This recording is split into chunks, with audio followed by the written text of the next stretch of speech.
भगवान परशुराम को विष्णु जी का अवतार माना जाता है।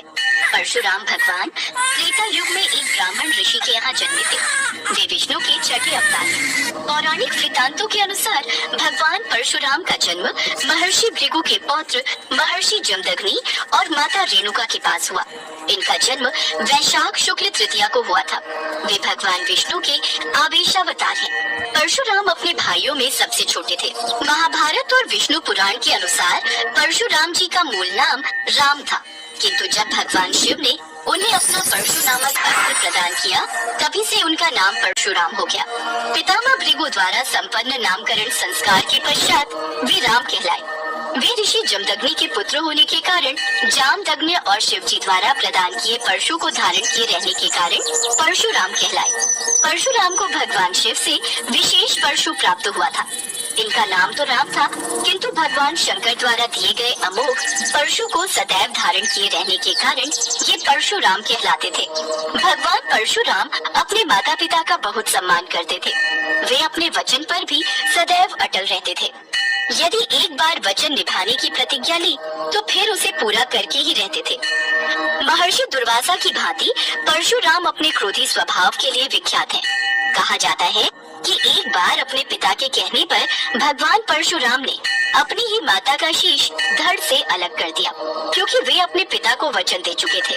पर आखिर एक आज्ञाकारी और महान पुत्र ने ऐसा क्यों किया, इसके पीछे भी एक कारण छिपा है। शास्त्रों में लिखी एक पौराणिक कथा के अनुसार एक बार परशुराम जब वन में गए हुए थे तो उनकी माता रेणुका जल लेने नदी पर गई। वहाँ उन्होंने गंधर्व राज चित्ररथ को अप्सराओं के साथ जल क्रीड़ा करते देखा और कुछ देर वहीं रुक गई। वास्तव में माता रेणुका का मन उस ओर खिंच गया था। फिर अकस्मात उन्हें याद आया कि पतिदेव के हवन का समय हो रहा है और वो जल लेकर शीघ्र ही अपने पति जमदग्नि ऋषि के पास पहुँची। जमदग्नि ऋषि ने अपने तपोबल से उनका मन पढ़ लिया और वे उन पर क्रोधित हो गए। उन्होंने परशुराम से बड़े अपने सभी पुत्रों को एक एक करके आज्ञा दी कि अपनी माता का वध कर दो, किंतु किसी ने भी इसे पाप समझकर वैसा नहीं किया। तब ऋषि जमदग्नि क्रोधित अवस्था में वन की ओर निकलने लगे। तभी परशुराम वापस लौट आते हैं। पिताश्री, अपने पुत्र राम का प्रणाम स्वीकार कीजिए। तुम आ गए पुत्र, मुझे तुम्हारी अत्यंत आवश्यकता थी, पर तुम मुझे वचन दो कि मैं तुम्हें जो भी आज्ञा दूंगा उसे तुम अवश्य पूरा करोगे, अवश्य मानोगे। पिताश्री आज्ञा दीजिए, आपकी आज्ञा मेरे लिए सर्वोपरि है। परशुराम को सामने देख ऋषि जमदग्नि उनसे भी वही बात कहते हैं। ऋषि ने परशुराम को आज्ञा दी कि अपनी माता का वध कर दो, जिसे सुनकर परशुराम घबरा जाते हैं, पर वो पिता को वचन दे चुके थे। परशुराम अपने पिता के साथ आश्रम पहुंचते हैं। पुत्र को सामने देख माता रेणुका की आंखों में अश्रुधारा बहने लगती है। पुत्र, मेरे लाल, मेरे राम, कब से तुझे देखने के लिए मेरी आंखें तरस गई थी। माता, मैं भी आपसे मिलने के लिए बहुत बेचैन था माता। माता रेणुका अपने पुत्र परशुराम को हृदय से लगा लेती हैं। तभी ऋषि जमदग्नि की आवाज सुन परशुराम अपना मोह तोड़ देते हैं। पुत्र, लगता है तुम अपनी माता के प्रेम वश मुझे दिया अपना वचन भूल गए हो और अपने वचन से विमुख होना चाहते हो। नहीं पिताश्री, मैं आपको दिए अपने वचन को नहीं भूला हूँ। माता, मुझे क्षमा करना। इससे पहले कि माता रेणुका कुछ समझ पाती कि परशुराम अपना परशु अर्थात फरसा हाथ में लेते हैं।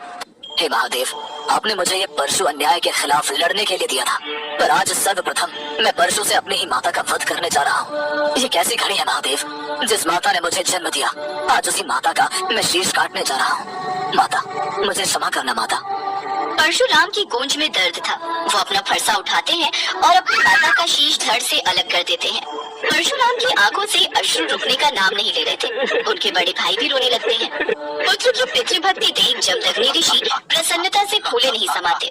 वे परशुराम से बोले, पुत्र, मैं तुमसे अति प्रसन्न हूँ। मांगो पुत्र, आज मैं तुम्हें कोई भी वरदान देने के लिए तैयार हूँ। तुम कुछ भी मांग सकते हो। बोलो पुत्र, तुम्हें क्या चाहिए। पिता की बातें सुनकर परशुराम अपने अश्रुओं को संभालते हुए बोले, पिताश्री, यदि आप मुझे कुछ देना ही चाहते हैं तो मेरी माता को जीवित कर दीजिए। पुत्र, ये तुम क्या कह रहे हो? तुमने मांगा भी तो क्या मांगा? क्यों पिताश्री, जब मैंने आपकी आज्ञा मानकर क्षण भर भी अपने वचन को पूरा करने में देर नहीं लगाई तो आप इस पर इतना विचार क्यों कर रहे हैं? नहीं पुत्र, मैं विचार नहीं कर रहा हूँ। तुमने जो मांगा है वो मुझे देना पड़ेगा। ऋषि जमदग्नि अपने कमंडल में से जल लेकर मंत्र पढ़ते हैं और माता रेणुका के शरीर पर छिड़कते हैं और देखते ही देखते ऋषि जमदग्नि के तपोबल से माता रेणुका फिर से जीवित हो जाती है। उन्हें कुछ भी याद नहीं था कि उनके साथ क्या हुआ था। परशुराम और उनके सभी भाई अपनी माता रेणुका को हृदय से लगा लेते हैं। अपने बच्चों का स्नेह पाकर माता रेणुका की आंखों में खुशी के आंसू आ जाते हैं।